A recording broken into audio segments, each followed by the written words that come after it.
हर जंगल में कोई न कोई कहानी छिपी होती है, लेकिन कुछ कहानियां ऐसी होती हैं जो रहस्य, रोमांच और सीख से भरपूर होती हैं। आज की यह कहानी एक ऐसे ही रहस्यमय जंगल की है, जहां जानवरों का व्यवहार अचानक बदलने लगा था। ये कहानी न सिर्फ आपको रोमांचित करेगी, बल्कि एक गहरी सीख भी देगी। बहुत समय पहले उत्तर दिशा में एक घना जंगल हुआ करता था। नाम था निशांत वन। ये जंगल इतना घना और रहस्यमय था कि कोई भी इंसान वहां ज्यादा देर तक टिक नहीं पाता था। जानवरों की एक बड़ी बस्ती यहाँ निवास करती थी, जो एक दूसरे के साथ मेलजोल से रहती थी। एक दिन जंगल में अजीब घटनाएं होने लगी। रात में बिना वजह पेड़ हिलते, जानवरों की आवाजें दूर से आती और कभी-कभी कोई जानवर अचानक गायब हो जाता। शुरुआत में सबने इसे सामान्य समझा, लेकिन धीरे-धीरे डर का माहौल फैलने लगा। राजा शेर, जो अपने शिकार और गूंजती दहाड़ के लिए जाना जाता था, एक दिन अचानक चुप हो गया। उसने शिकार करना बंद कर दिया और पूरे दिन अपनी गुफा में छिपा रहता। बंदरों का एक समूह रात को चुपचाप इकट्ठा होकर कोई गुप्त योजना बनाता दिखा। यह सभा पेड़ की सबसे ऊंची डालियों पर होती थी, जहां बाकी जानवर नहीं पहुंच सकते। तो उस तब जंगल के सबसे बुद्धिमान प्राणी, बूढ़ा हाथी ज्ञानदास ने सभी जानवरों को इकट्ठा कर कहा, जंगल में कुछ बहुत बड़ा बदलने वाला है। नया नेता तभी चुना जाएगा जब रहस्य का पर्दाफाश होगा। एक सभा बुलाई गई, जहां सभी जानवरों ने अपनी बात रखी।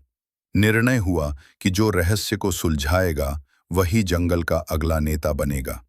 अचानक गायब होते जानवर। रात के समय अचानक गायब हो रहे जानवरों की संख्या बढ़ती जा रही थी। सबसे पहले एक नन्हा खरगोश लापता हुआ, फिर एक तोता और फिर एक पूरा समूह हिरणों का। ये घटनाएं सिर्फ जंगल की सीमा के पास होती थीं, मानो कोई अनदेखी शक्ति उन्हें खींच रही हो। इन रहस्यमयी गायबियों से चिंतित होकर एक साहसी बाघिन संध्या ने सच्चाई का पता लगाने का निश्चय किया। वह अकेले उन स्थानों पर गई जहां जानवर गायब हुए थे। वहां उसे ऐसे पंजों के निशान मिले जो किसी सामान्य जानवर के नहीं थे, वो कुछ और ही थे। संध्या को एक पुरानी गुफा मिली, जिसके द्वार पर प्राचीन चित्रों से बना शिलालेख था।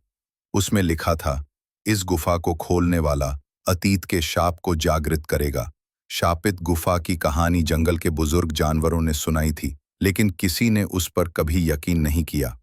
गुफा के भीतर घुसते ही चमगादड़ों ने तेज आवाज में चेतावनी दी, जो आया है वो अब वापस नहीं जाएगा। लेकिन संध्या रुकी नहीं। उसने देखा कि गुफा के अंदर एक बड़ी छाया है, जो इन गायबियों की जड़ थी। आरव नामक युवा हिरण ने संध्या की मदद के लिए कदम बढ़ाया। उसका तेज दौड़ना और सोचने की क्षमता उसे खास बनाती थी। उसने जंगल के कोनों में जाकर जानकारी इकट्ठा की और सभी जानवरों को संगठित किया। एक नन्ही लोमड़ी चमकी ने अपने दिमाग का इस्तेमाल कर एक जाल बिछाया। उसी के कारण वे रहस्यमयी पंजे वाले प्राणी को पकड़ने में सफल हुए। वो कोई और नहीं बल्कि एक मानव था, जो जानवरों को चुराकर व्यापार करता था। जिस बाघ को सब डरते थे, असल में वही जंगल की रक्षा कर रहा था।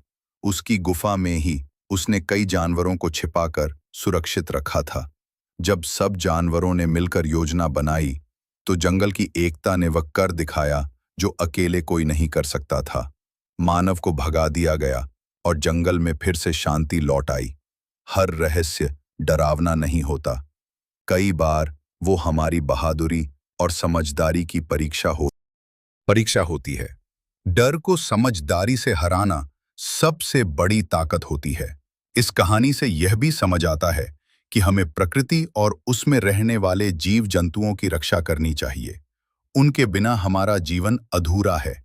ये कहानी न सिर्फ रहस्य और रोमांच से भरी है, बल्कि ये हमें दोस्ती, सहयोग और हिम्मत के महत्व की भी याद दिलाती है। युवाओं के लिए यह एक प्रेरणादायक यात्रा है।